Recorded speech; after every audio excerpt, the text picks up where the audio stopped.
Are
we live? Are we good? All right. Good evening, everyone. I'm so excited to welcome you back to another installment of our social justice forum discussion. This week, we have once again a phenomenal panel lined up for you. We were here to pick their brains, to engage them with questions about today's topic, which is the new Jim Crow and the protest movement. If you read Michelle Alexander's beautiful, marvelous masterpiece of a book, you'll understand that it's talking about the industrial prison pipeline, going even back to how Jim Crow policy brought this new sense of the prison pipeline and basically bringing Black people from what they thought would be freedom in Reconstruction and after the post-Civil War to something that is still going on today, that is institutionalizing many of our brothers and sisters. Today, we want to focus, however, on uncovering and engaging the past and present exploitation of Black and brown people, including our thoughts on the protest and if we even believe that protest is necessary. So with no further ado, we're going to ask Pastor Brown to pray for us and also to introduce our speakers for this evening. All right, thank you very much, Pastor Young. Let us pray. Our Father God, we want to thank you for the opportunity you've blessed us with to discuss issues that are relevant and pertinent to your people. God, we ask that your Spirit will be with us, be with our conversation, as well as those who are listening. God, help us to get a better understanding of the challenges that your people are facing and things that we can do as individuals to alleviate some of the stresses and the pressures that they're experiencing. Bless our program, God. We ask that you be with the details, be with the technology, help it to go according to your will, and that your name will be glorified. We thank you in Jesus' name. Amen. Amen. Amen. As Pastor Young said so eloquently, yes, as we see in America, we have some challenges that we're still experiencing, even with the election of a Black man as president. The majority of individuals said we now transition into a post-racial society. In fact, we've triumphed over race. But last summer showed us that that is not the case. We saw how Black men and women were gunned down mercilessly in the streets. And so we want to continue to talk about some of the challenges and what we can do as individuals to alleviate those challenges and to help us have that discussion this evening or this. We have a number of individuals whom I've grown to love and appreciate and admire for the work that they are doing. Yes, they're largely millennials and Gen Zers. Yes. So we're going to have a good discussion to pick the minds of these young people. Let me start to introduce them. We have Jordan Thompson. Jordan Thompson is Jordan, tell us a little bit about yourself. Yes, how's everybody's doing? My name is Jordan Thompson. I'm currently a junior public policy major at Oakwood University. I'm also the student government president here on campus. And after attending Oakwood University, I do plan on attending law school to become an attorney. And that's just a little bit about me. Yeah, I admire this young man. He's a former student of mine, but the way he carried himself while he was in high school was just simply phenomenal. He was the USM president. He did some groundbreaking things at the school, and clearly we're going to be talking about some of these panel members in the next 20 years when we discuss African American history because of how ambitious and focused these young people are. Then we have Miss Tiffany Lee. Miss Tiffany Lee, help us understand more about you. All right. Hi, everyone. My name is Tiffany Lee. I am the head marketer of Stewart Miller Simmons Trial Attorneys. Our law firm handles personal injury. We like to talk about personal injury, but we also do specialize in civil rights. We're not trying to market that right now, but we do handle civil rights. So our clients are of 2020, Ahmaud Arbery, George Floyd. We're the family attorneys for Rayshard Brooks. We also handle Tanaya Pilgrim, and we're partnered with Mwali Davis on that case. They're the two students who were tased during the protests. So we also represent Tanaya Pilgrim. And yeah, and I'm also the assistant to L. Chris Stewart. So several hats at the law firm, and I'm just happy to be here and kind of give my inside knowledge to a lot of the things that are happening since it's our law firm that's right in the middle of everything. Well, thank you very much, Ms. Lee, for joining us, and I'm looking forward to the information you'll share with us this evening so we can have a better understanding of really what's going on. Because the truth of the matter is that Ahmaud's case is not really in the news as much as it was last year, right? And some of these other cases, I'm looking forward to hearing from you. And then we have Miss Gwenely Bota. Miss Bota, please tell us a little bit more about yourself. Hello, everybody. My name is Gwenely Bota. I am a recent graduate of Oakwood University. I graduated and I got my Bachelor of Arts in Political Science. I hope to one day go to law school and eventually do government policy to help the people in my community and help put in place policies that help them in the betterment of their lives. Yes, yes, yes. And as I said before, when I introduced Jordan, that Gwenely is also one of those young minds or young people that I think will do great things in the future. I heard that when she was in elementary school, she said she wanted to go to Harvard Law. And in fact, at the end of her time at GAAA, she actually applied to Harvard, but ended up going to Oakwood instead. And I'm pretty sure she doesn't regret that decision. Yeah, because I've seen you all over the news, Gwenely. We've seen you all over the place with presidents and senators and congressmen. So thank you very much for being with us this evening. And last but not least, we have a returning favorite of ours, Dr. Deshaun Preston. Dr. Preston, tell us a little bit more about yourself. I'm on mute. I'm sorry. The old Zoom issue that everybody tends to have. Yeah. So my name is Deshaun Preston. I am currently a program manager for the United Negro College Fund. There I tend to advocate right, not only for historically Black colleges and institutions, but also the students and the populations that they serve. Before that, I spent some time at one of the oldest civil rights for education organization called the Southern Education Foundation. It's about 154 years old now, started by the Vanderbilt family. And there I did a lot of work around education policy and the impacts that it has on students of color and low-income students.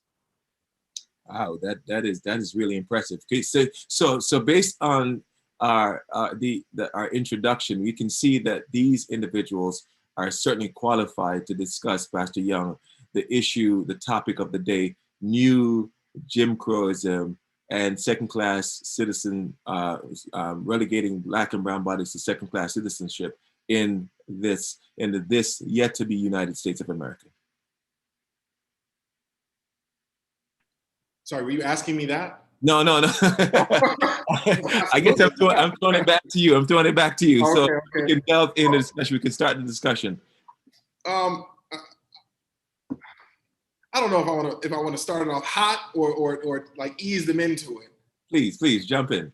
Okay, all right. Well, okay. So, what experience, book, person, or event has most significantly informed your understanding of systemic racism, and it's either its effects around you or in your own life? Next to me, I have Dr. Preston. So if you want to begin, I don't know how you guys see it, but I feel like we can go in that order. Sure. I guess it is on me. Can you repeat the question just so I can make sure I answer it correctly?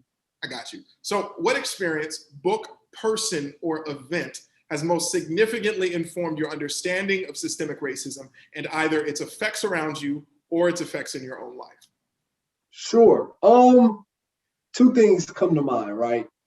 One was actually, I was a child. I don't even remember how old I was. However, my father sat us down and read us a news article about a young man that had gotten shot in the south side of Chicago, right? And then he went on to explain how that was a common occurrence, right, in the south side of Chicago. And how, right, it wasn't necessarily racism or avert racism, right? But it was the manifestation of systematic racism that has existed in this world, right? And the poverty that those types of people tend to live in and their struggle in their day-to-day lives to just survive, right? And then it kind of hit home more so, honestly, when I attended church, right? And you begin to get friends, you begin to have friends, and you understand certain people's mindsets, right? Not necessarily because they are, well, they're ignorant, right? But not in the sense that they choose to be woefully ignorant, right? But more so in the sense because of a lack of exposure, right? They only know about their block, right? Or their enclave. And so what do they see? They tend to see drug dealers. They tend to see prostitutes. They tend to see people who work 2 and 3 and 4 jobs in order just to make ends meet. And people that see a system that is not working for them, but against them. And then that kind of changed my purview on life, right? And my outlook on life, because I think oftentimes we're told to pull ourselves up from our bootstraps. And that if we do that, then we will succeed and that we will be great and all of the above. You hear a lot of the rags to riches stories, but the unfortunate truth is there are policies and there are systems in place in order to ensure, right, that people fail. Or if people don't fail, that if certain things are to happen to them, that it would take an act of God almost, right, in order for them to come out of those types of things.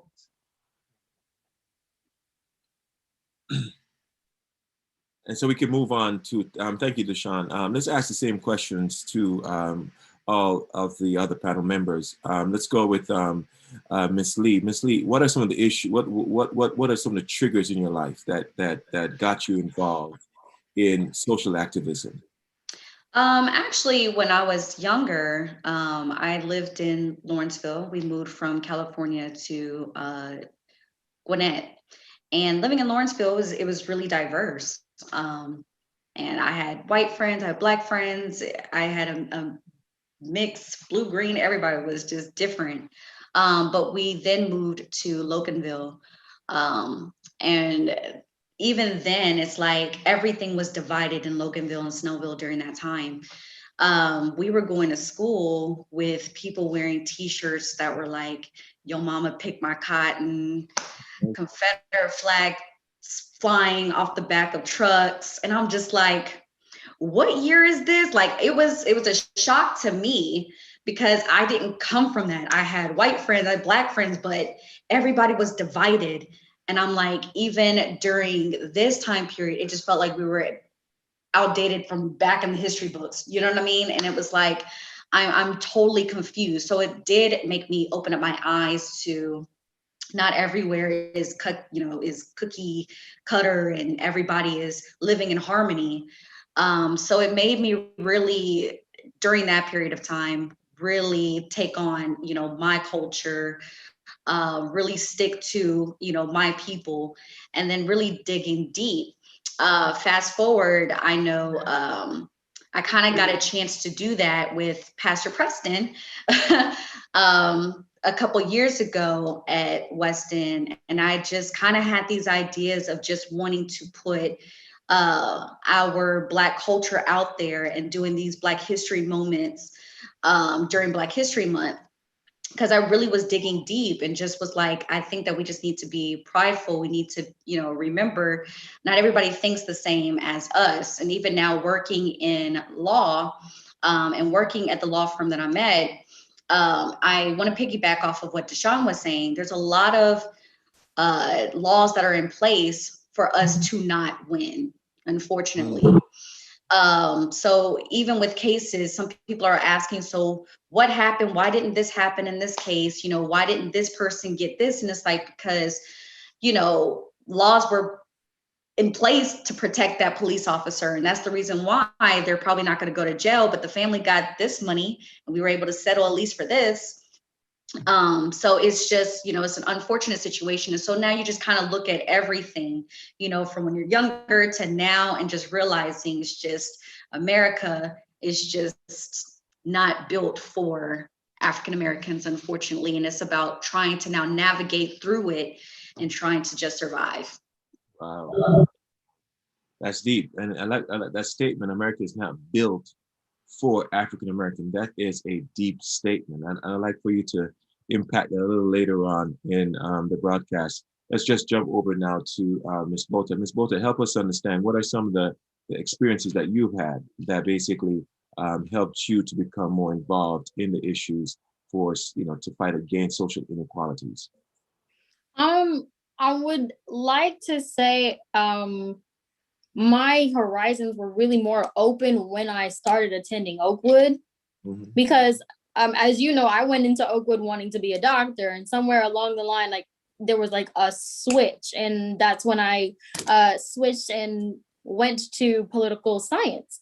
And I feel like along the way there were things being put in place for me to kind of open up my eyes and see like, okay, these are things I want to fight for. As I was doing more reading, as I was, understanding more about the context of what is going on around me, that made me want to fight more. And then so my senior year, I became a member of the Southern Democrat Executive Committee in Alabama. And so your whole life, you're like, okay, the Republicans are the ones on the bad side. When you're younger, that's what you hear. They're the ones on the bad side. They're the ones who don't want to, fight for you because you're Black and because you're a woman or because of or any minority that you are, right? And so I think that, I mean, you read a lot of things, but it's not until you actually see it and until you actually hear it. And I think, so in that committee, there are a lot of older people, and hearing the rhetoric of the way that they think, so of course they're Democrat, right? But the way that they think, it is really like, I think minorities should get this, but they shouldn't be privileged to getting this. And I think that's what really pushed me, because I was, as a Black woman, it's like, we should all be equal, right? But of course they don't see it that way. And I think it's a little bit more than just being equal, it's having that equity as well. But there are a lot of people who don't see it that way. And that really pushed me, because I was like, well, if there are people who are older and they have this kind of mentality, and of course they've passed it down to their kids, I want to be able to infiltrate that system and change the minds of people who are around me in that system. So that's what really made me want to get more involved. Wow, that's deep. That's deep. I'm going to come back to that committee that you're working in your senior year to tell us more about the work that the committee is doing, especially in Alabama, right? Because when you think about Alabama, you're thinking about Dixie South, right? And the issues of Jim Crow and slavery that basically a state is known for. Now, Jordan, let's come to you, man. Help us understand Jordan, listen, my experience with you, let me say this last year, I stood with you and Derek, another young brother who's just deep, right? We marched in the streets of Atlanta together. I was scared for my life because I didn't know what was going to pop off, right? But the fact that you were there, man, it was so motivating, so inspiring to see you there. Help us understand what motivates you. What life event that caused you to become so involved in social activism? Yeah, I think for me, when I heard the question, he asked, what event or what thing did you learn or discover? And I think he mentioned a book. And for me, that book was The Color of Law. And that's a book written by Richard Rawlstein, I believe. And basically that book breaks down the role that the government, specifically on the state, local, and on the federal level, played in segregating neighborhoods, and where Blacks and African Americans were denied housing loans, denied the ability to buy houses in certain areas, and the wealth disparities that were created by that. And that's why today we see a lot of neighborhoods where there's just, we don't own homes, we haven't earned any equity throughout the decades that the value of these houses have grown, but Black people weren't able to get a piece of that. And that's why a lot of our communities are impoverished. And a lot of times you hear Black people don't work hard, or Black people don't take care of their stuff, and Black people this and Black people that, when in reality the system was always rigged against us. And that's a lot of times where we don't have anything, is because the system not only is not built for Black people, it was literally built against Black people.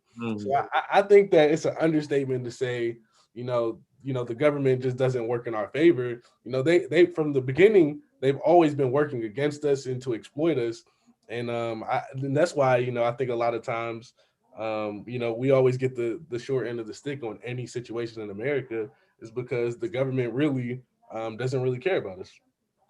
That's rather interesting, Jordan, that you say that, because as you were talking about it, I can't help but think about the history of Black history. And if you look at the struggles, we've always appealed to the Supreme Court.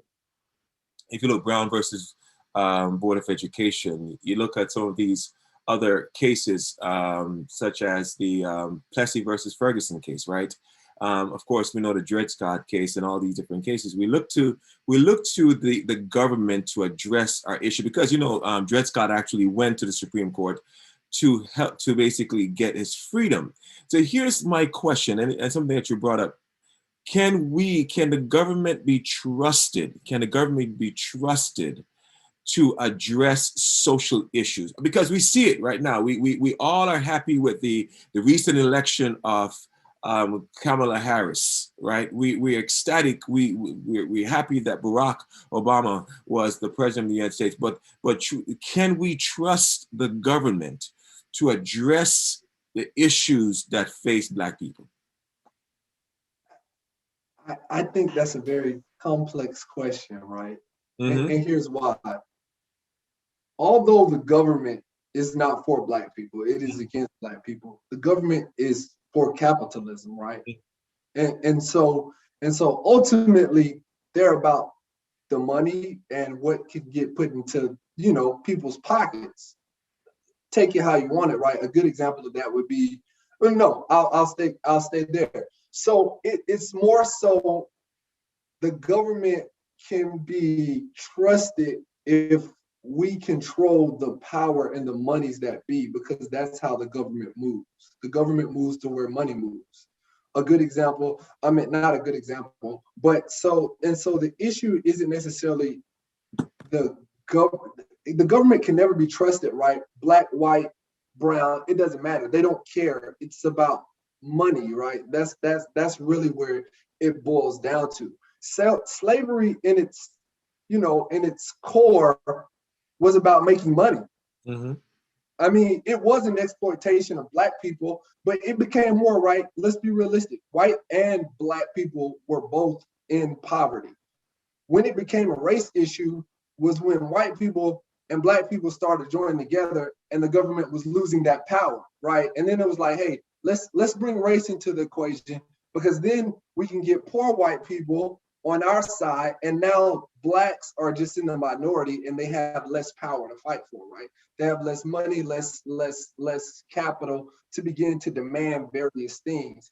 And so ultimately, right, the government can work for us if we take over and less power is in the hands of, right, money and capitalism. Now, the question is, can that happen? I'm probably going to be a pessimist in this sense. I don't necessarily think so. But I think it's a different type of control that and other hands behind the scenes working that most people don't technically or typically understand. Wow. And well, you have this ambivalent, this attitude that yes, on one hand it can actually work for us, on the other hand it cannot. Let's just turn to Tiffany here. Tiffany, you're working with a law firm, and clearly lawyers, they petition the government for certain redresses. What's your view on that? Can the government be trusted to address the issues, the social inequities that we see right now in society?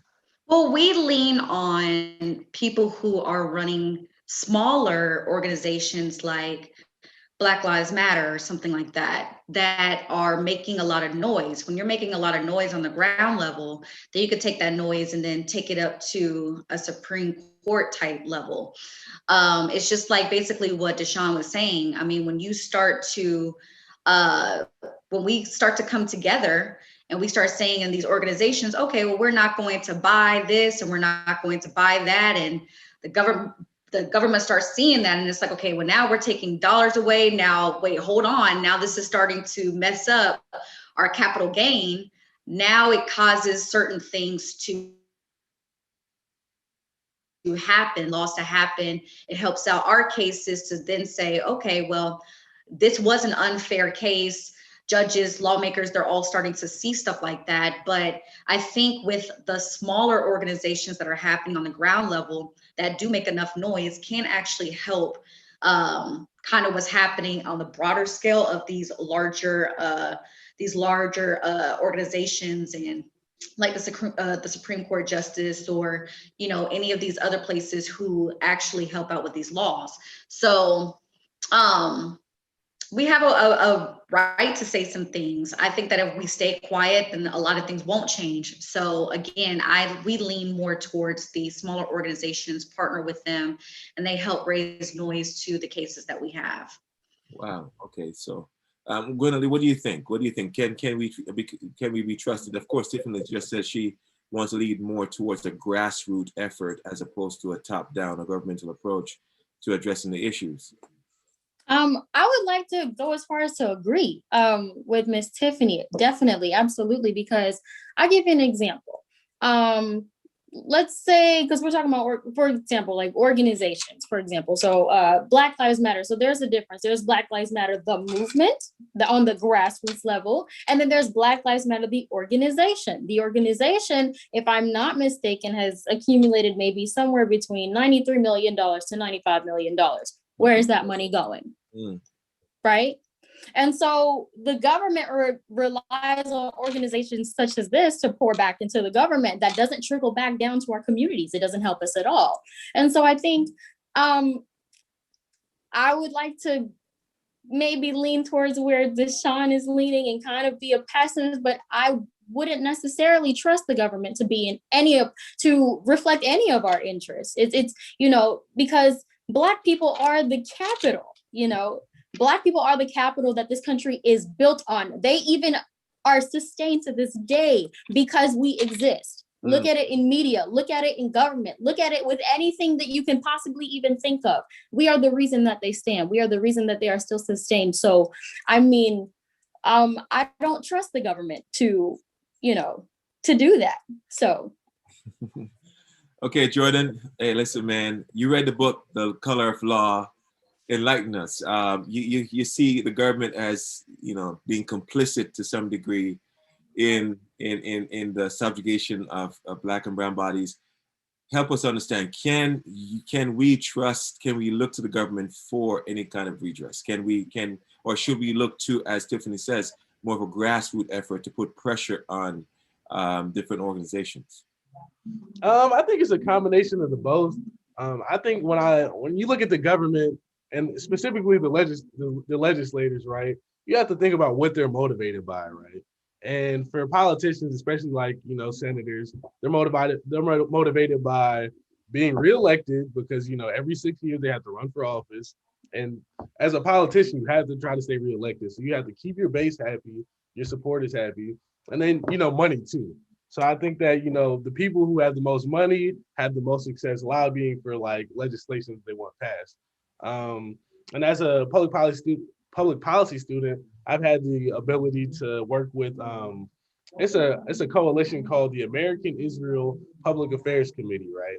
Mm-hmm. And basically, it's a committee ran by like Jewish people, and they basically focus on Jewish American relations and like getting America involved in the Middle East and in Israel. So basically, they come to the HBCUs, they recruit all the presidents, they fly you to DC, you like all meet up or whatever, and they basically get like a bunch of students from across the country, pay for them to like lobby for legislation that they want passed. And they basically take all the resources, put it together, and then try to push politicians to basically pass legislation that they want. And I think that it's super impactful because they recruit people from all different colors, from young people too, and then like we all go to DC on the same day and like basically like lobby for legislation because they have the money and the resources to do so, and these are powerful people. And I think that ultimately, if African Americans were able to basically structure some type of organization similar to where we were able to, on a national scale, be on the same agenda, like focus on the same legislation that we want to be passed and push our local representatives and our local politicians to pass that legislation, I think that there could be progress made there. But I also look from the Black nationalist standpoint where we have to do for ourselves and build our own businesses, invest in ourselves, hire ourselves, and not to rely on the government, because the government will only do what we can force them to do, and there's only but so much that we can force them to do. So I think that politics plays a role in it, but I also think economics plays a bigger role in it, and that's building our own schools, creating our own jobs, building our own businesses. So I build a gas station, and all Black people, if you're Black, you got to go to my gas station. I'm going to treat my people right. I'm going to provide a quality experience, and you're going to support me because I'm Black, and we're going to support each other. And if I have a law firm, you guys come to me for work, and then building a economic to where we can build that power to force the government to do what we want them to do. Because when you have money, you have power. Wow. That's deep. That's deep. Wow. Wow. That's IPAC you work with, right? IPAC, American Israel. APAC. APAC. Yeah. And well, here's the thing, and Tiffany, you can help us understand this a little bit more here, right? No organization has been vilified as much as the Black Lives Matter organization, right? As Jordan says, creating this political action committee to put pressure on our politicians through lobbyists, right, has been effective for the Jewish community. They've been able to create foreign policies that favor Israel, but we in America, Black people in America, have not been able to do so. We've been vilified. So Black Lives Matter. Let me. What impact do you believe that vilification has had on the ability for Black people to galvanize? Really, it's just us just being able to raise our voice and even speaking out on a lot of the injustices that they've been trying to hide under the table. It's kind of like now we're starting to uncover, all of the things that they've been trying to do in the dark. And now it's about bringing it to the light. And that's been able to shift a lot of movement and talks because it makes people now aware of really what's going on. But necessarily what these organizations, are really doing, like I said, to me, it's really just about raising voices and just making themselves be known. It doesn't seem like it's a whole lot. Like they're trying to change a lot of things with Black Wall Street. And again, that goes back to what Jordan's point is about economics. But I think that there's still a lot of growth. There's a start. I think there's a lot of things that even the Black Lives Matter movement still has to touch on in order for us to really move the way that we need to move within this voice that now has kind of everybody in the world kind of has their eyes on. And I think that they're even still trying to figure it out so that they can start to impact policies or, again, impact what happens with certain cases just by the voices that are being heard and being out there within these organizations. But I just still think that there's a lot of things that still need to happen within that organization for us to really be able to see some major changes that we've been needing to see for years. That's just my opinion. Yeah, that's a very good opinion. And I appreciate that. And Dr. Preston, help me understand this. And anybody can jump in. And Tiffany just hit on it. Let me say this. One of the reasons why we're experiencing the issues that we're experiencing has to do with the fact that we're not together as a community. We're not together as a community, and that's just the truth, right? We're experiencing partially because we are not as unified as a group as other ethnic groups are. If you look at the Asians, for the most part, they're unified. Look at the Jews, they're unified. But when you come to Blacks, we are more fragmented and disorganized than most other demographics, right? Is that intentionally done, Dr. Preston, or that's just simply an organic process that is an outgrowth of our collective history in slavery? I'm gonna actually push back on that in two ways, right?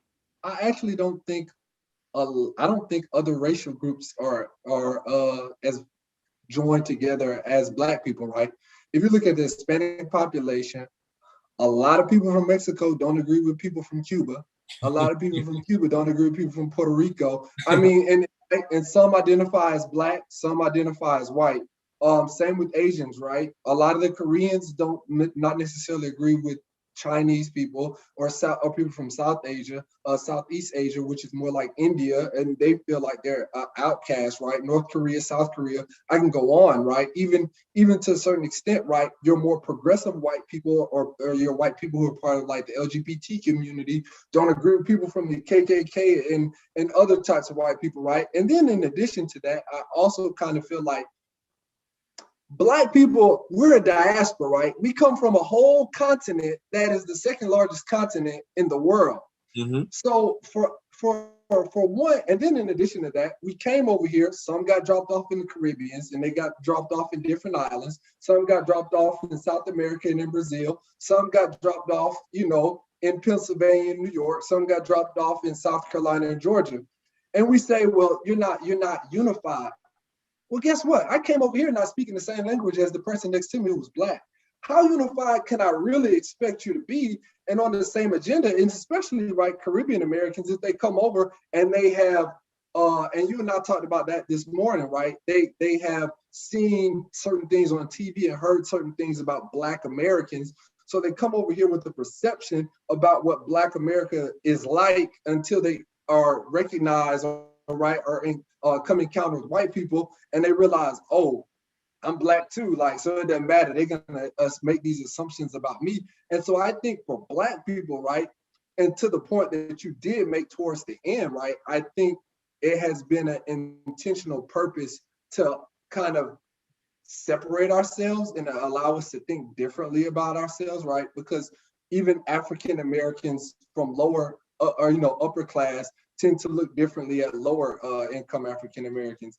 And so I think a lot of the mixture and the diversity that exists even within the African diaspora makes it difficult for anyone to join, but to come together, right, to focus on one issue, because everyone's issues are slightly different. But I would even argue, right, to the point that I was trying to make initially, is that I'm not sure. I think the world and different cultures within races are too diverse for even them to kind of join together and fight for any particular cause. Okay. Can I jump in and say something? Certainly. I totally agree on what Deshaun is actually saying with that. I have a public relations background.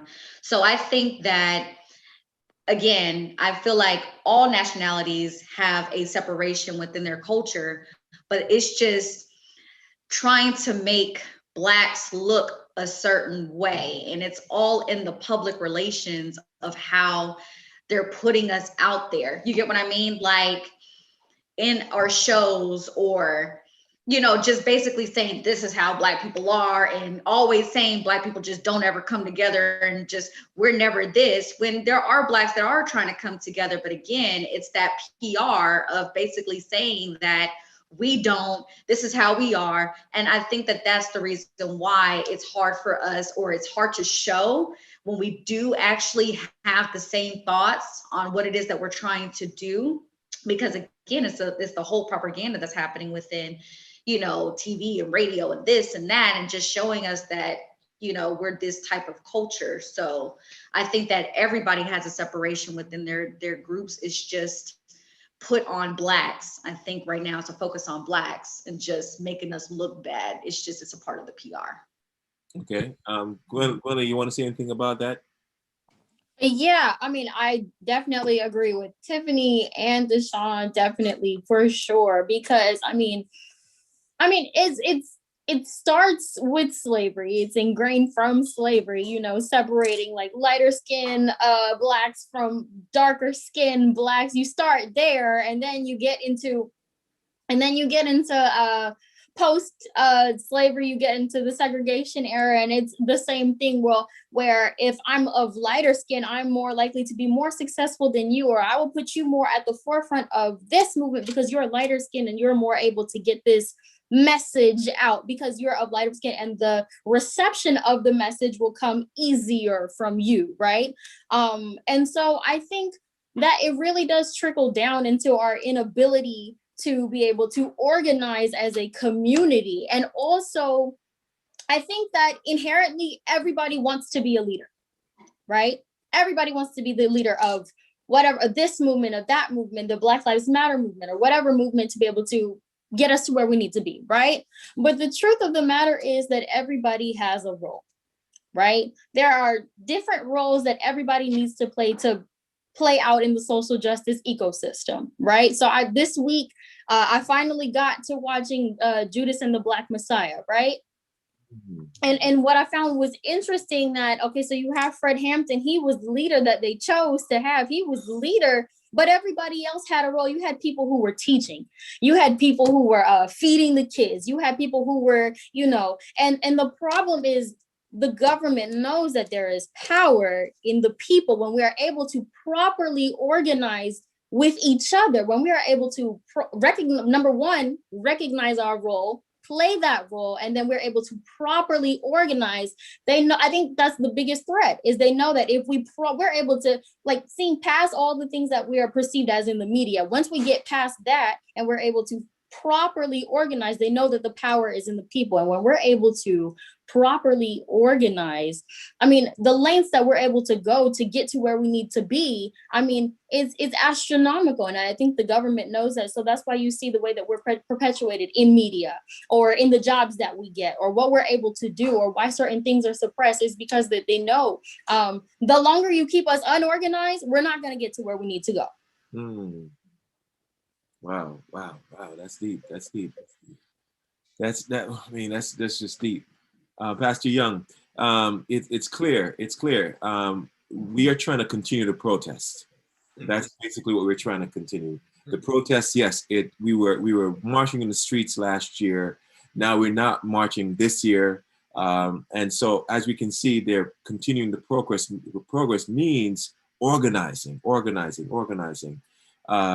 And so what are some of the things, Pastor Young, what are some of the things that we can do as Black folks to address some of the issues that we're experiencing in the community? By the way, help us understand some of the issues that you're seeing on the grounds. Help us understand some of the things that you're experiencing. I know the pandemic has basically exposed some disparities in ethnic groups in terms of health conditions. So what are some of the things that we're seeing right now on the grounds to talk about, or to show that there is actually this second-class citizenship that Black people are experiencing? I mean, well, we could talk, man, I wish we had a medical professional on the line, because we could talk about how COVID-19 has just largely affected Black communities. I wish I was an expert, because I would definitely go into that. But I think that alone shows, just how little care is given to Black communities. And then going down the long history that Black people have with the medical field to begin with, so much so that when, they're saying that they have a vaccine that could deal with this issue, we're so stuck on, the Tuskegee experiments and the love-hate relationship with the medical field that we're like, I'm gonna wait, a while before I get into something, before I try it. So that by itself is an issue. The health disparities, man, the issues that's going on with Texas. I think there are simply a plethora of issues that show that we are still second-class citizens inside of this country. I do want to go into something. I do want to ask a really spicy question, though, if you guys will permit me. Gwynelli, am I saying that correctly? Okay, and Tiffany Lee, Miss Lee. I recently read a book. It was an audio book that counts as half a book, but it was Hood Feminism. And, I'm really trying to start a journey to understand more issues besides my own. And I thought, why not start with the Black woman's issue? And man, that thing really opened up my mind to the different facets of feminism or womanism. There are so many issues that affect women, but so many more issues that affect Black women. That we wouldn't even consider. And so I want to ask, because I saw a tweet, I saw a while back, a Black woman said that she didn't feel protected by Black men. inside of the struggle. And so I wanted to present that question to you because you guys have to deal with the intersection between being Black and being a woman, you know. Do you, one, feel protected by Black men? Yeah, let's start there. Do you feel protected by Black men? I'll let you start. Okay. I would say in my own personal case, because I can only speak for myself. Okay, I want to preface this by saying, yes, there are some amazing, great Black men out there. There are, absolutely. And this has nothing to do with relationships or, you know, or anything like that. I want to preface this first by saying that there are amazing Black men who go out of their way to protect Black women and to protect all women and to protect their children and to, you know, that is true, right? But I would say in speaking very generally, no. Wow. To make it very short, no. And I think that a lot of it has to do with the internalized misogyny that is ingrained in a lot of Black men, and how that is projected onto Black women. Wow. I agree with that. The internalized misogyny. The internalized misogyny. Yes. I don't want to put you on the spot. I really don't. But could you give us an example, just a brief example of how just an everyday Black man could have that internalized misogyny that he doesn't know enough of to, you know, to check himself, that is affecting Black women?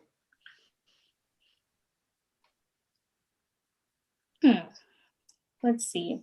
I just have so many examples. I mean, I don't know where to start. So many. So many. I don't know. Feel free to help her out. Can you get back to me on that? I'll get back to me on that. Well, because she was so specific, I'll let her have her thought. But to me, I think why women are saying this is because we got to think about what happened back in the civil rights days.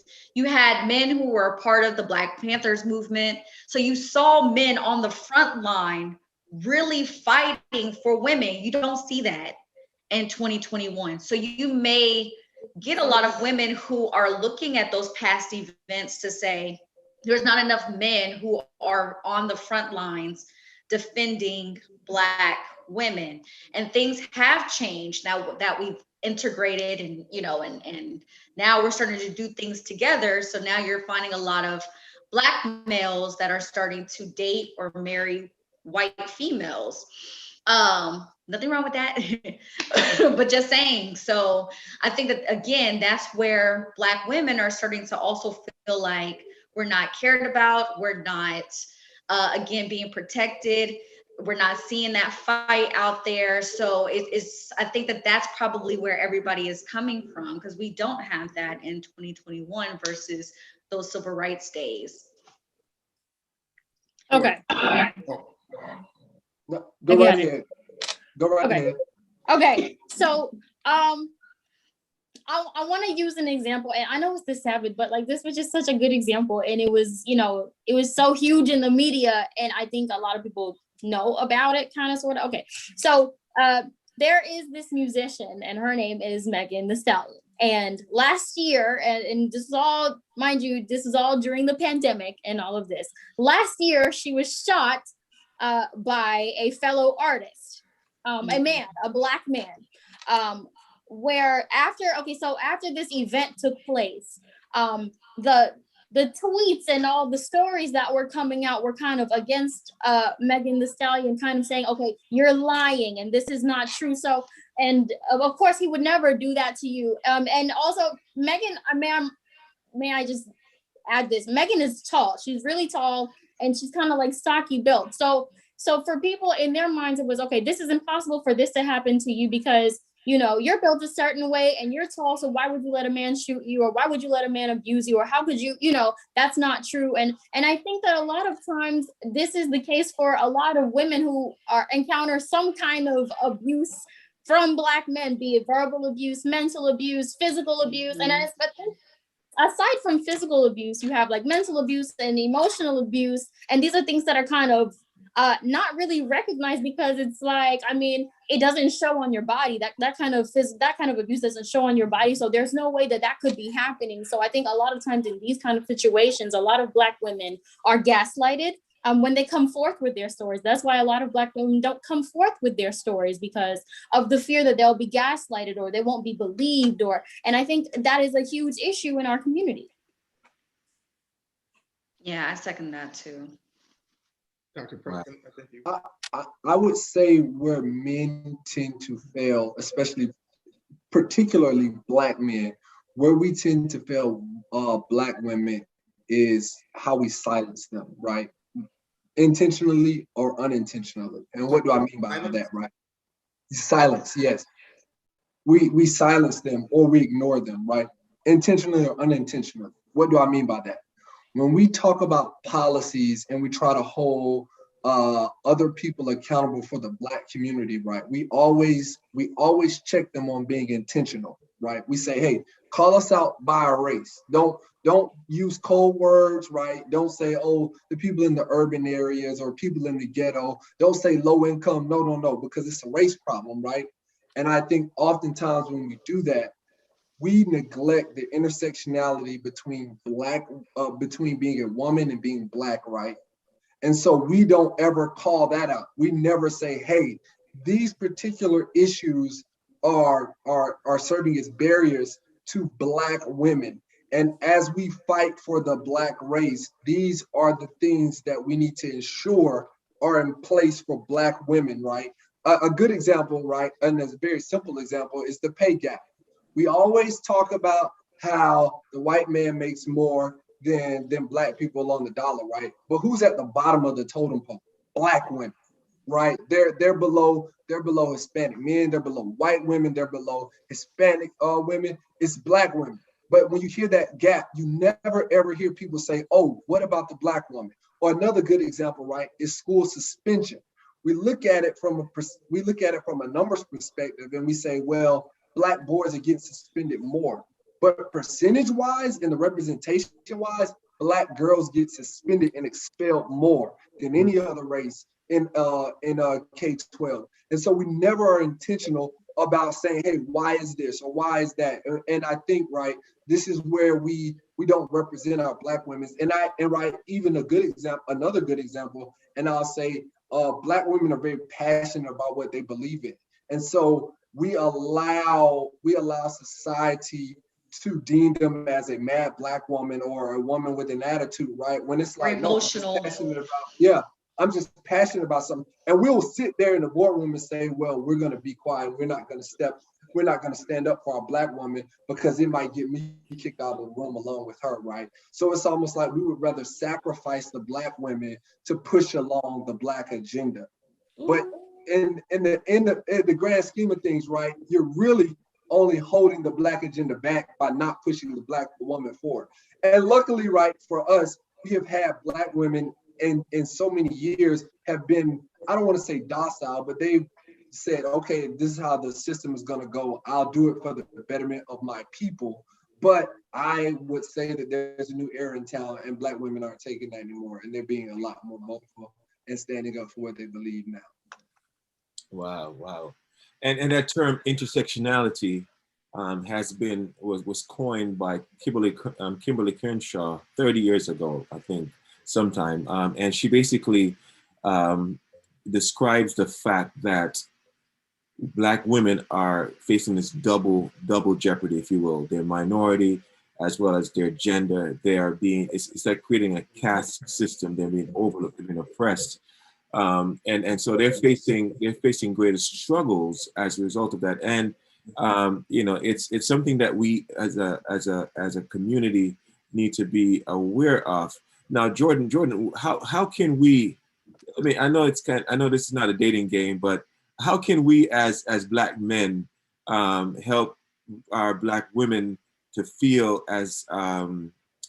protected, and so that we together, as Dr. Preston just said, we can move together as a group? Because if they're not, as he said, if they're not if they're not being taken care of, we can't progress. We progress as far as the women in our group are go. So what are some of the things that we can do as a community to continue the protests, to continue to fight against, a push back against the struggles or the challenges we face in our society? In terms of, are you talking about in terms of Black women, or are you talking about in general? Black women, and let's say, because that's basically what we're talking about right now. I Yeah. want to, And I mean, for me, I feel like if you want to. Yeah, I mean, in terms of the issue with Black women feeling protected, I feel like the number one thing that you can do is listen. You know, I kind of get really sad whenever I hear Black women say that, because, you know, as a Black man, that's, you know, you have to look in the mirror and really think, like, you know, am I a part of the problem? Am I not being a part of the solution? And I almost jumped out of my chair to disagree with them. And you know, like, I was gonna defend myself, but then I thought about it, like, you know, in general, if this is how Black women feel, number one, you have to listen to them and take their feelings into consideration, and then ask them what do they want us to do to make them feel more protected and be a part of the solution. So I mean, I'm not really qualified to answer that question, really. I would have to talk to, you know, Ms. Lee and Gwendoline about that, because I don't know.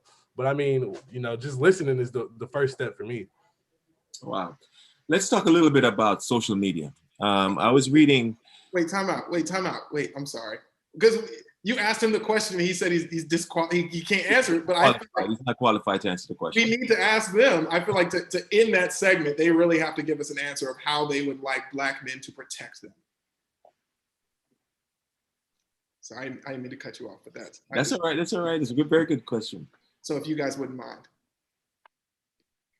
Actually, I loved everything that Deshaun was basically saying. Stop silencing us. You know, we are the ones that are getting silenced. Or I know there's been plenty of campaigns that I've worked on, and because I've been passionate, then it's, oh, you're just too emotional. And then you dumb me back down when it's like, but I'm just as passionate as you, probably more, or probably smarter than you on this particular campaign. But because of how I'm delivering things, it's louder for you to say that I'm emotional, so that it makes your masculinity outshine myself. So those are a lot of things that, you know, those are things that I know that Black women are dealing with too within our culture, and we're dealing with that on a regular basis of men, like I said, either silencing us, not listening to our opinions. And if you look at a lot of these organizations, even going back to the Black Lives Matter movement, it's females that are on the front lines that are actually starting these movements. So it's like, if you listen to women more, if they're passionate, they're more nurturing, then we have a different perspective than the males. So giving us that opportunity can help us move forward. But again, always silencing us always puts us back. It really does. But it's like, but when you do have females that lead these movements, these organizations, things get done. So that's my opinion. Gwendolyn, if you want to say something. I agree with both Tiffany and Deshaun for sure. I think my answer is going to be really, really short. It's very simple. Drop the ego and start advocating. Get us in better positions that you know that we probably would be more qualified for. And also, I mean, advocate on our behalf, you know, and get us in better positions. You know, we work better together than divided. So, I mean, let's just all get on that train together. Okay, Pastor Young, do you want to continue? I said, did we answer your question, Pastor Young? After that statement, so let's switch for a second here. Let's talk about social media. You know, as I said before, I was reading about this young Syrian by the name of Mohammed Naeem, right? When the Civil War broke out in this country, he took a picture with his face taking up a small portion of the picture, but the rest had images of exploding bombs and falling buildings. And so that was his way of bringing attention to what he was experiencing in his country, Now, I know that we have a number of people who are watching who may not be aware of how social media and how, should I say, activism intersect. Help us understand how social media is being used in the struggle against inequalities in the American context. It's Go putting it, oh, I'm so sorry. Go ahead, Tiffany. It's putting it out on the forefront. Our first viral case was Walter Scott. So we also are the family attorneys for Walter Scott as well as Alton Sterling. So Walter Scott was the first one that, you know, you can actually see on video camera, you know, the injustice that happened, you know, getting shot in the back. So what's happening now with social media is if it's not caught on tape, it didn't happen. So now it's really showing what is really happening behind the scenes. And again, it's helping out a lot of these cases. So with those videos, it goes back to everything that we've talked about up until this point. It then raises awareness of what happened to somebody, which then sparks an organization to say we need to be loud, which then trickles down into the, you know, the economy to say, okay, well, we're not going to buy this, we're not going to do this. So social media does have a really strong impact on what happens right now with a lot of these cases. Because again, you can say something, but when you physically see something, it changes the emotion of somebody and says, wow, I actually watched that knee in George Floyd's neck. You know what I mean? Like, you didn't hear about it, you watched it. So it makes people angry. It makes people want to take action. It makes people say, you know what, instead of me just wanting to get this, you know, degree doing this, I now want to be a judge. You know what I mean? Because I want to make change. Like, it's just, social media really does have that strong impact to really change the minds. And it's very important right now where we are, so that we can start to see what's happening in the world. Jordan, I Jordan, was gonna say, go ahead. Oh no, I was gonna say, I think that Ms. Lee hit it right on the head.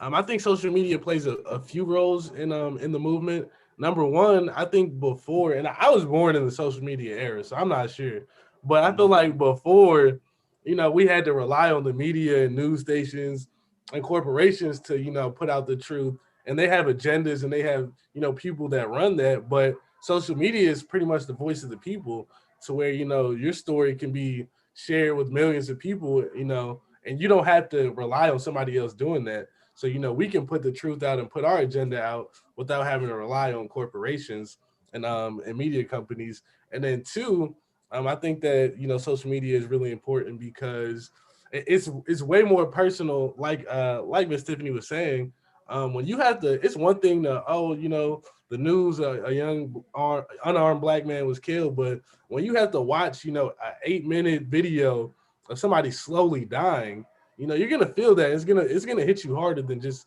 you know, reading about it or hearing about it on the news. When you have to, you know, look at the pain in people's eyes, and it's almost like you experience it with them. And I think that's why the George Floyd situation created such a big impact, is because, you know, it's to the point where you can't ignore it anymore. You know, everywhere you see it, we control the narrative. So when it's a situation like that, you know, we're gonna flood social media with that because it's in your face. You can't ignore it. So you either, if you're ignoring it, you're choosing to ignore it, but you can't say you don't know, and you have to make the conscious decision to not care. I'm actually somewhere in the middle, right? I have a love-hate for social media when it comes to civil rights and social justice, right? And one of the main reasons why I have a love-hate for it is because I think some people, several reasons, right? One, social media is meant for trends. It's trendy. It's very trendy, right? And so I think oftentimes these types of things happen and it becomes a trend. And it's a great trend. Everybody loves it, right?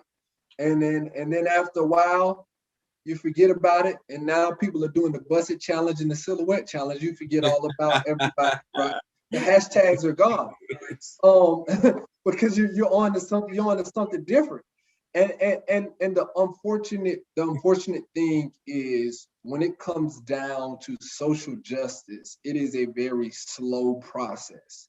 Okay, it's not something that's gonna happen and just because you decide to post and show up, and then all of a sudden it's like, oh, okay, I did my thing, right? But then my other problem with social media, or where I'm somewhere in the middle, is because people are only social media activists, right? It's easy to put my screen on black because everybody say, hey, on Tuesday, we're gonna go black, right? It's easy to put on a shirt, right? And put my fist in the air and take a picture. Oh, I'm cool. It's easy to pose with a poster at a protest and be like, oh, I was at a protest, like it's live.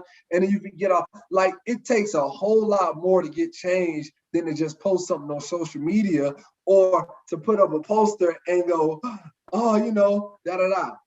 And then last but not least, of why I'm just kind of is I feel like sometimes it can desensitize us, right? So if I'm being honest, I still haven't seen the George Floyd video, and I probably never will, because I don't ever want something like that to become normal, right? I don't ever want my mind to internalize that and say, you know what, this is normal to see something like that happen to a Black man. And I think, it's just another hashtag, right? A couple of years from now, that's what people, it's just another hashtag. But to Tiffany and Jordan's point, is right though, because everybody around the world was able to see it. And the one thing America hates is to be embarrassed, right? Think about it. When we were World War II, when we were fighting communism, what happened? What was some change of events? What happened is we fighting communists and we're telling them how unjust they are. And then all of a sudden on the news, you see children and kids being dogs and fire hoses being sicked on them. Now America's embarrassed. Like, how can you tell us to run our country when you can't even get your own act together? And so those are ways, right, where social media does help. And I will admit, it does even educate people who don't know. I think it is a tool, though, that we have to be careful with. I think it is a tool that we should use to help open the door to something larger. If social media is your only method and that's how you stop there, then I do think that is a problem. Wow. And before you go, Mr. Brown, I just want to say, I think that's where Deshaun, you really hit it on the head at the end is, I think social media is a tool, and I think it's a tool that you use at the start of, at the starting line. But the problem is a lot of people, you start and you end on social media. And it's like social media is a tool, you use it, and then, all right, you get off that and you go do the work. And I think that too many people, it's just social media. And I think social media is a tool in corporation with everything else that you need to do, but it's not the most important thing. Yeah, I love it. I love it. I mean, I love the distinction and views here regarding it. And so it begs the question then, has social media really made an impact on the struggles in the struggles towards equality? Let me ask both. Going to leave that question. Has social media really made that impact? And we're going to go back to Miss Lee. Or Miss Lee was giving us some information on what's going on with the Ahmaud Arbery case and the different cases that she mentioned. But let's ask both. I'm going to this question: has social media really made a significant impact in the struggle for equality in society? As far as the educational aspect, absolutely, because I think a lot of people are getting faster access to understanding different things that maybe they would have most people don't go and watch the news, you know what I'm saying? Like, there are only a certain amount of people who this day and age go watch the news. Whereas if I get on Twitter and something happened, it's going to probably be in the first 10 things that are trending right now. So I have that instantaneous access to the information. So as far as educational purposes, absolutely, because people are getting more informed and they're knowing more things that maybe 10 years ago and 15 years ago, they probably wouldn't be able to know. And I think which has made a huge difference. But as far as the on the ground work, I don't think so. Absolutely not. Because for a lot of people, their activism stops at hashtag Black Lives Matter and that's it. Mm-hmm. Or hashtag I stand with you and that's it. Mm-hmm. There's a lot of work to be done past the hashtag. Mm. Wow, that's deep. That is deep. Yeah, and I think you just reiterated what Dr. Preston said, that for them, that's the full extent of their activism. that's the full extent of the activism. It's nothing more than that. Elder, the Pastor Young, you wanted to ask the question. You're on mute. You know, I laugh at people who do that, and here I am doing it. So before Gwynelli, and you had mentioned Judas and the Black Messiah, and Dr. Preston, you just mentioned being desensitized. I want to use a phrase here. Please, I promise you I'm a spiritual man. Just bear with me. It's a phrase that I read, and it's Black trauma pornography. My question is, do you believe that there is an oversaturation of this Black trauma pornography in media? Like, I understand that it is important to tell our stories and tell our history, but do you think that they're pushing the line? Absolutely. Oh, can I? Okay. Yeah, jump in.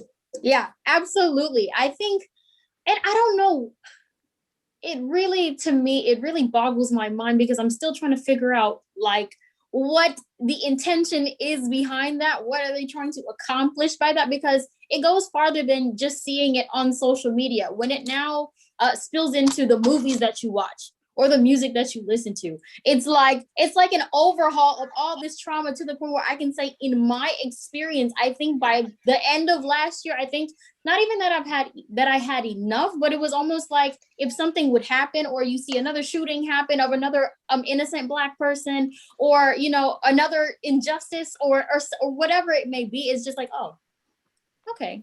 Yep, you get that numb happened. to it. That happened, and then you move on, because there are a lot, of course, in the lives that we live, especially in the midst of a pandemic, there are other things to worry about. But it's like you feel that feeling for like a second, and you feel it, and it hurts. But then it's like just moving on, because the chances of the same thing happening tomorrow are like, they're huge. Like, it's probably going to happen again tomorrow. I'm going to feel it for a second, and then I'm going to move on because it's going to happen again tomorrow. Yeah, the interesting thing is, though, I think the issue is they don't necessarily make it for Black people. They make it to make white people uncomfortable. But the problem is Black people are the only ones watching it. And so it doesn't really get across, right? I think in some instances, to Gwendolyn's point, Gwynelli's point, is it does become you become desensitized to it, right? And it doesn't help. And there needs to be more of a conversation around educating, right? Educating, one, why is this happening?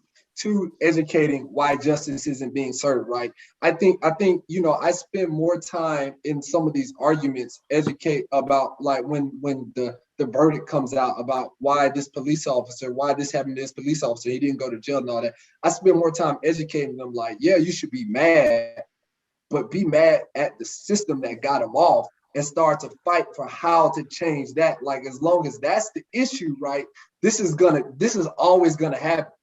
As long as they know, as long as the police officer knows, I can shoot you even on camera, I can shoot a Black man even on camera, and I won't go to jail, it's always gonna be a problem. Because they always have something to protect them, right? And all I have to do, right, and not saying all of them do, right, but all I have to do is say, I fear for my life. It's just that simple, right? It's just that bad. I fear for my life. I thought they were gonna kill me. And I don't know if Jordan wants to say something about that, but speaking to Dr. Preston's point here, I was just reading recently about the fact that the officers who killed Prude, I think that's his name, in Rochester, were just exonerated or let off, right? And so even though it's clear that they put a bag over his head and basically suffocated him to death, it was clearly, it was evidence. They're guilty, but yet still the officers were not charged in that case. So let's go to Ms. Lee. Ms. Lee, your law firm is working with a number of high profile cases that you mentioned at the top of the discussion here. We don't hear much about what is going on, but as was just mentioned, it's clear that officers get off a lot in these cases. Help us understand to some degree why that is so, and what is happening in the cases that your law firm basically is representing. Right. So in the case of Walter Scott, we were able to settle with that. The family was able to get some type of justice with that. Um, the thing about attorney Chris Stewart, the great thing about him is if we're not getting justice on the side of a police officer getting um, sent to jail or getting the death penalty, then he does have a way of getting into the system and actually changing laws within the city. So maybe there's like with Alton Sterling, there's a law that was passed in Baton Rouge, where if incidents like this happen again on a police, on the backs of a police officer, then they will get charged. So now it causes them to be more careful when they're arresting someone or targeting someone, as I guess you can say.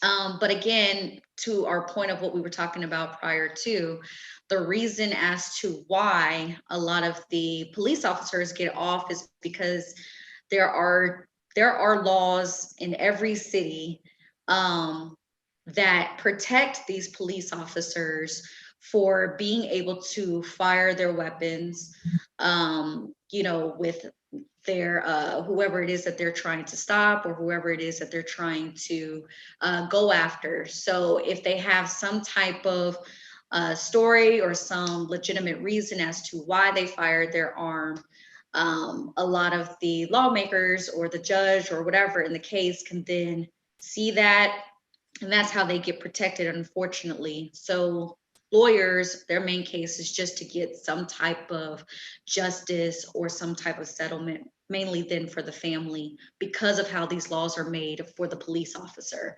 Then also, like I said, for us to then come back and then say, well, then fine, we're going to work on laws that are going to be put in place so that if this happens again, then you guys will start to get charged and we will start to see more police officers behind bars. So it's not just really handling the case, it's really also about trying to make some laws happen within the city and within the House, and then trying to make sure that that can affect change later on. Wow. Yeah, that is interesting because, and here's one of the reasons why I love the discussion. Mhm. But at the same time, it's a little frustrating, right? Because laws are on books to prevent these types of things from happening. Absolutely. For some strange reason, these laws seem ineffective to prevent these things from happening. And it's gonna happen. Unfortunately, it may be one of our brothers or sisters that become the next victim. And of course, the only thing that we will get is a $1.5 million settlement. Mhm. That's the extent to which Black Lives Matter, right? 1.5 settlement case outside of court. There's really not anything substantive, and it goes back to what we were talking about earlier. There doesn't seem to be any movement in changing the narrative, in changing the type of justice that Black people experience in America. It's the same thing. If you look at, I'm going to mention the fact that Fred Hampton was advocating certain things in the 1960s. Police brutality. We see all these things, but Gwendolyn, these things are still happening today. What must happen? What must happen if we're going to change, move from this Jim Crow era, or continue to put? What do you think must change in order for substantive, real change to occur?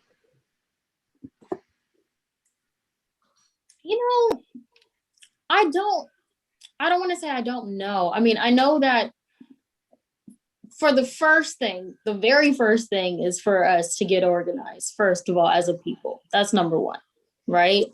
But I think it's because it's these kind of injustices are so deeply ingrained in our system. And I think, especially within the last year, so much knowledge has been shared over like social media about a lot of things that I didn't even know, like things that you would think in the Black community are just traditions, and they are so deeply rooted in slavery. I didn't even know. and this is a kind of change that I think, because it's never been seen before, I think it's a blueprint that we have to create.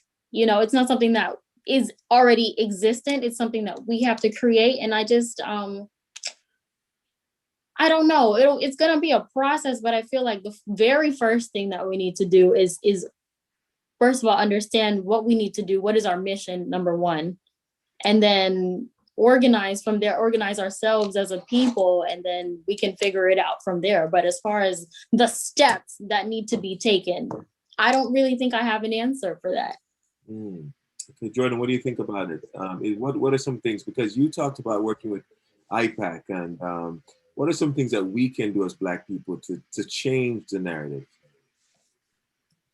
I think we just have to get more unified on a local level, really. I think local politics is one of the most important levels of politics that there can be. So just getting your community, your neighborhood, your neighbors on the same page. So whether it's, this road over here is too many potholes, or I don't like, the school system isn't good, or, these teachers over here aren't teaching the right thing. Whatever it is, influencing, the political system on a local level, and supporting Black people on a local level. Whether, it's somebody who makes T-shirts, and, you support them whenever you need a T-shirt, you go to them. But just looking out for each other and trying to get unified on a local level is probably the most important thing. I agree with that. The vote. Like, look at what we've done when we were all able to come together and vote. Like, Georgia's blue.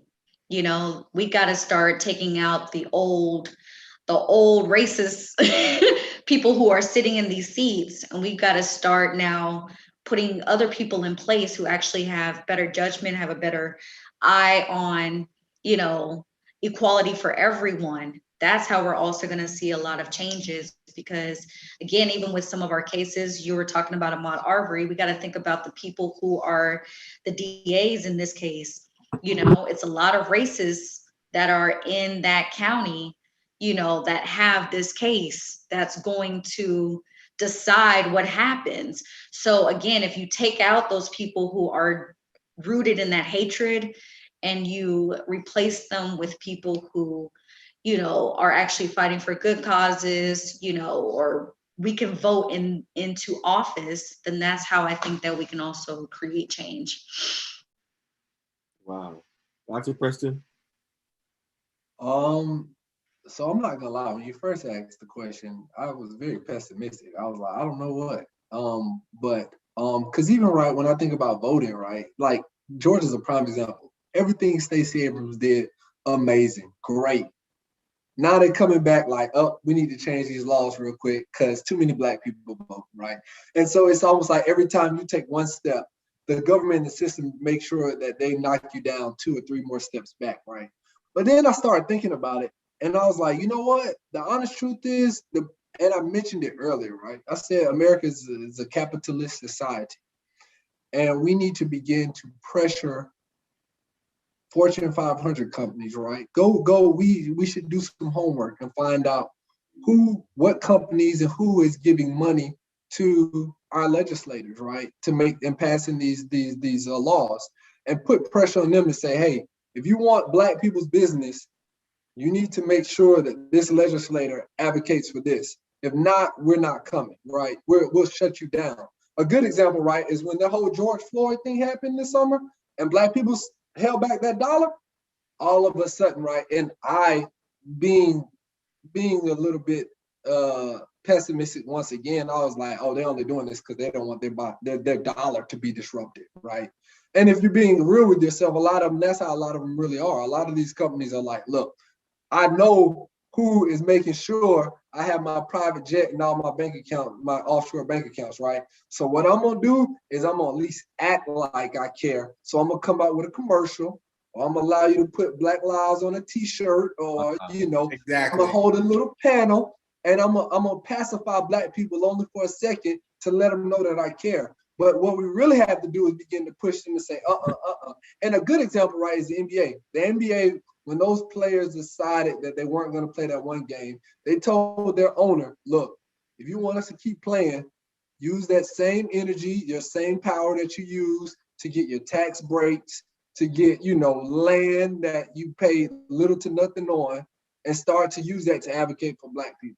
And I think if Black people were to join forces and to do something like that, even from a grassroots level, right? And we begin to educate people. Hey, we did it with the prison, right? We did it with prison, how people were putting money into prisons. We said, hey, we're gonna start taking our money from there. We start doing things like that.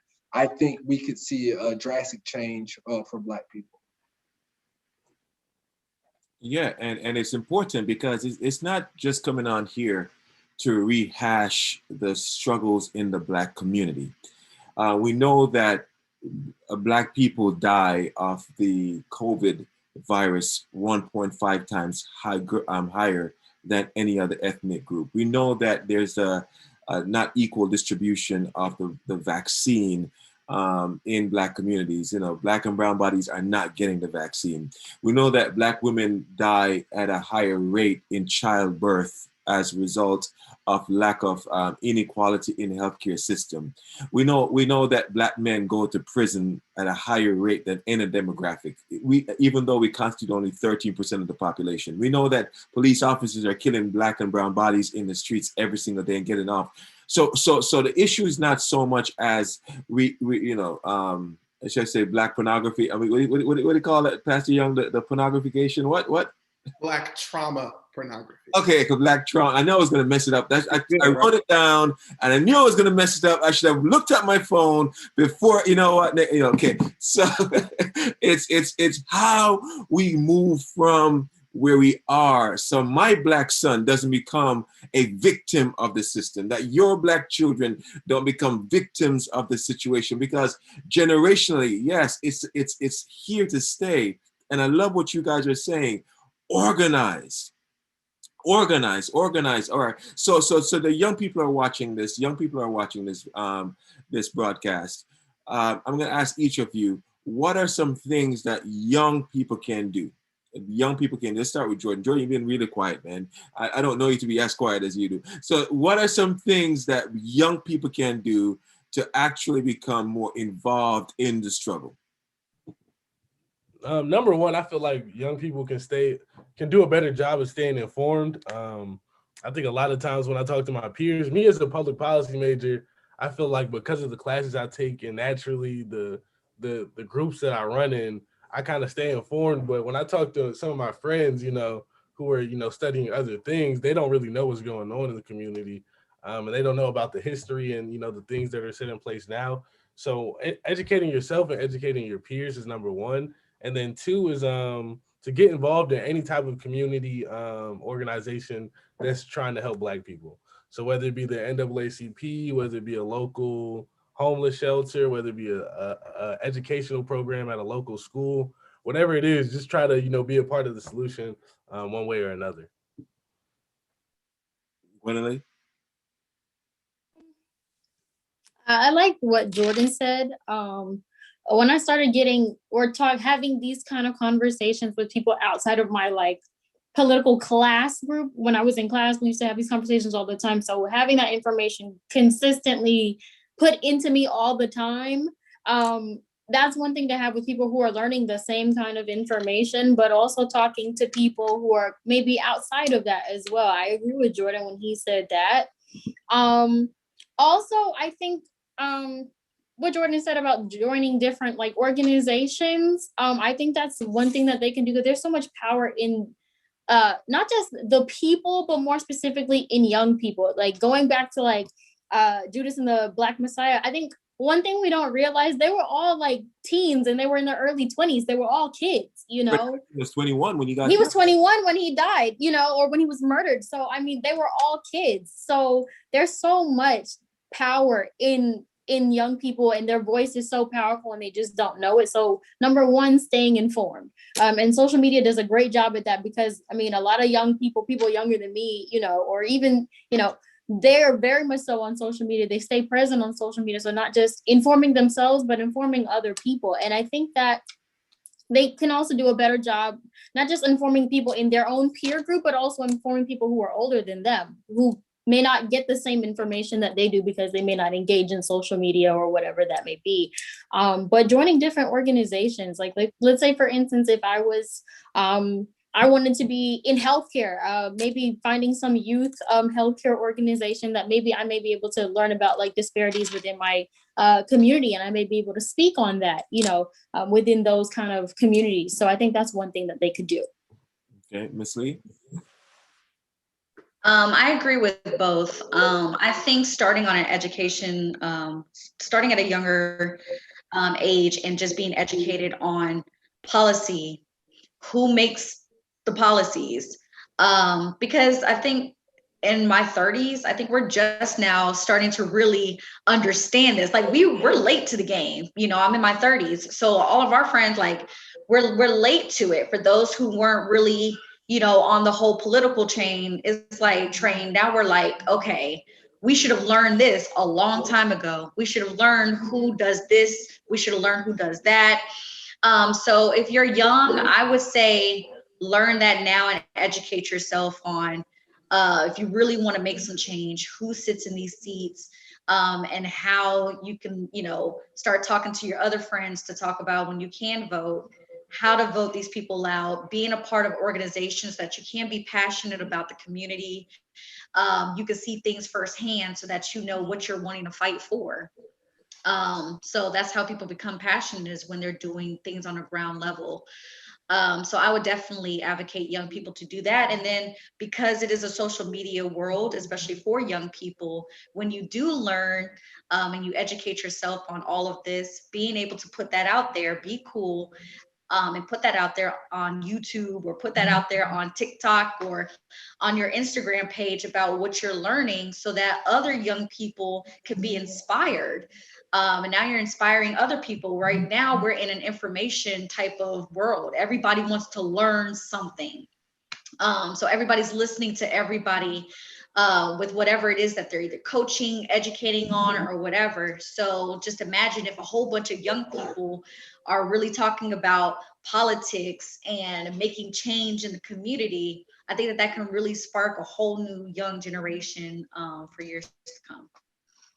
Amen. Dr. Preston? Sure. I actually don't have that much because everyone has kind of really said it all. So I would really just say two things, right? One is when something like this, a movement takes off, don't let it die, right? Keep it going. Don't allow it to be just for a season. Keep it going until you accomplish what it is you're trying to get to, right? And then two, politics is messy and slow. So I think, right, my second thing is don't give up. So if something happens and you only see one law change, but you realize that, or only part of a law change, is keep fighting until you see the whole law change that will help benefit your people in your community, right? I think sometimes because we're in a fast-paced society, we oftentimes get a bit antsy and we kind of give up because things didn't happen the way in which we wanted it to happen, or as fast as we wanted it to happen. But it's right. It's a long fight. It's going to take you 12 rounds easily to get whatever it is you're trying to accomplish done. Because I think oftentimes we have to remember that there's someone at the end fighting for the exact opposite of what it is we're trying to get.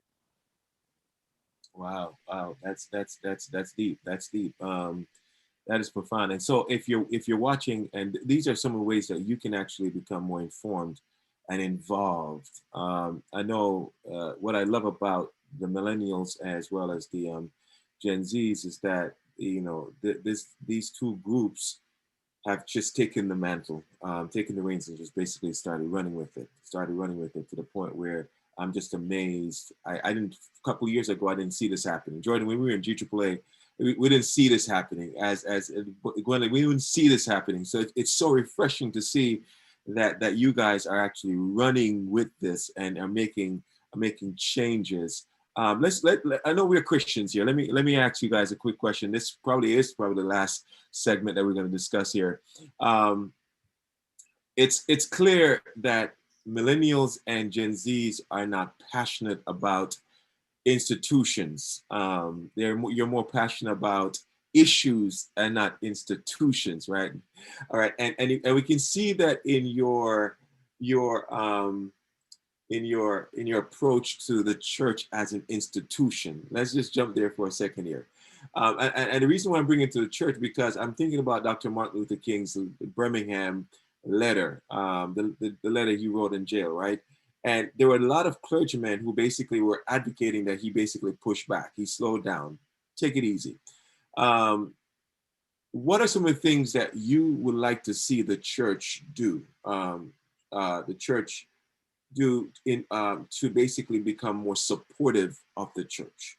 As from your perspective, what are some things that you like to see the church do more of to become more supportive of the institution? Anyone wants to jump in? When it regards to social issues.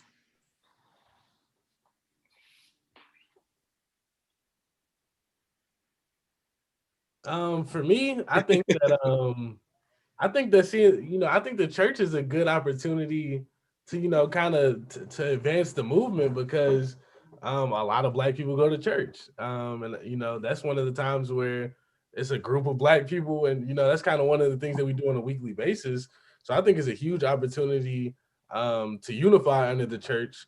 I would like to see a lot of I don't know, more. I would like to see more like economic, whether it be financial literacy classes or even us developing businesses.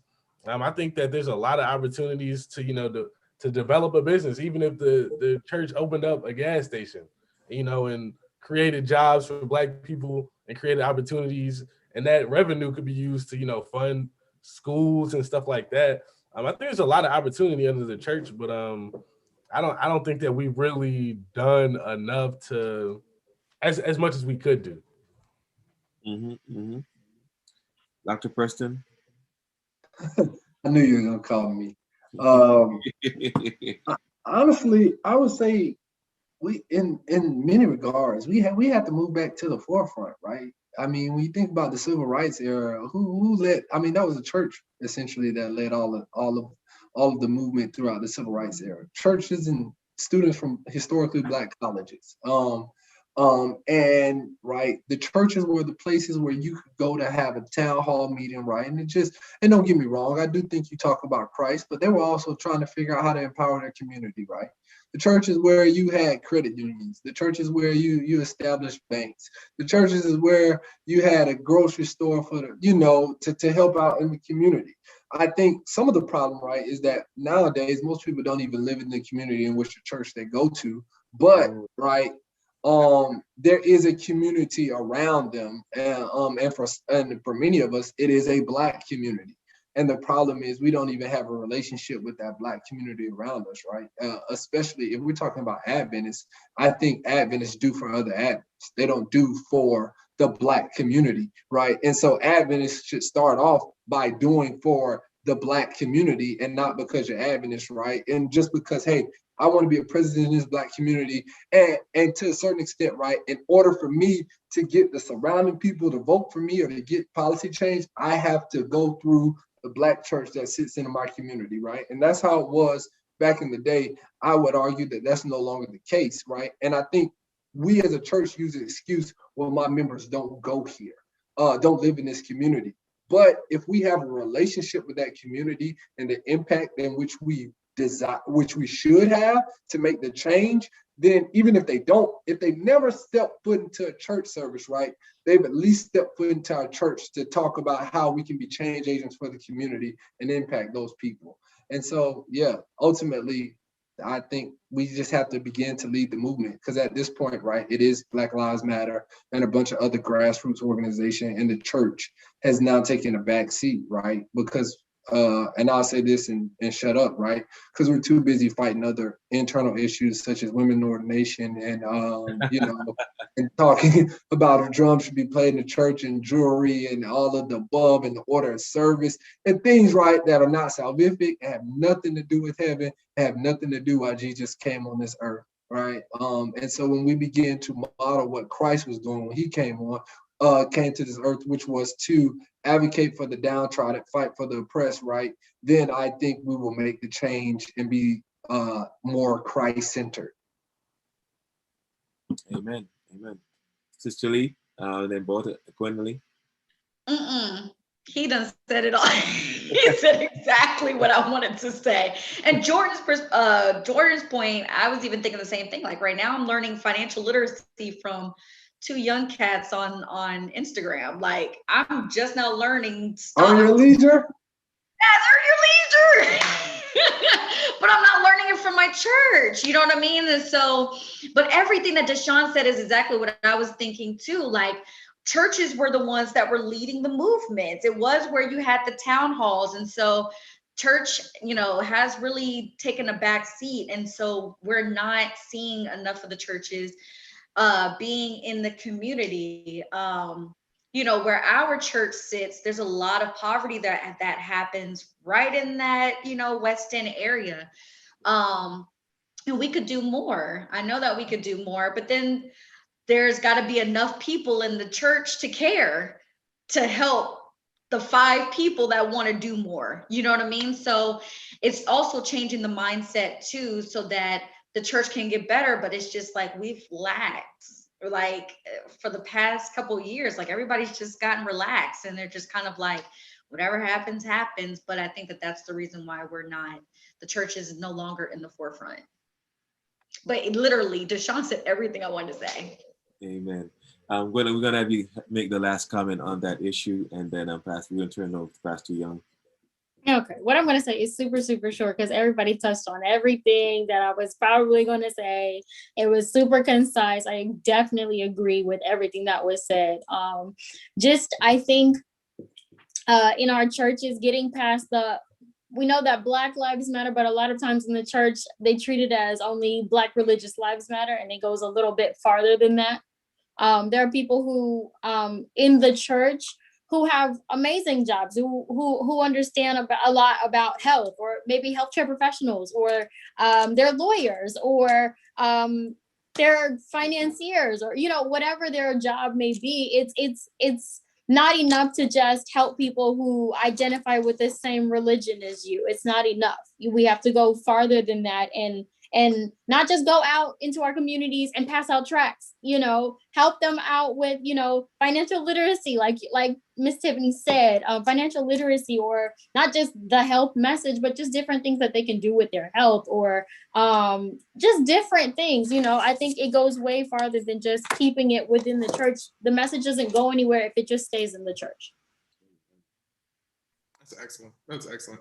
You guys have been so good to us. Thank you so much for giving us the opportunity to pick your brains. You brought just excellent knowledge from your different fields, your opinions, everything. Thank you so much. We appreciate you guys, and make sure to watch this. I mean, you participated in it. You don't have to watch it, but thank you again. I'm going to go ahead and pray out. And of course, we wish you the best in all your endeavors, whether that's getting into law school or just growing in your own career field.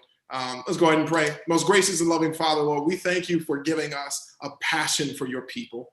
Thank you for not leaving this world with no one to advocate for your people, Lord, but giving us enough of your spirit, enough of your love to seek out the lost and to bring them closer into a relationship with you, Father. So we pray now that this conversation doesn't just fall on deaf ears, but continues to empower people to go out and do your will, Lord, to feed the hungry and clothe the homeless, Father. So we pray now that you be with us.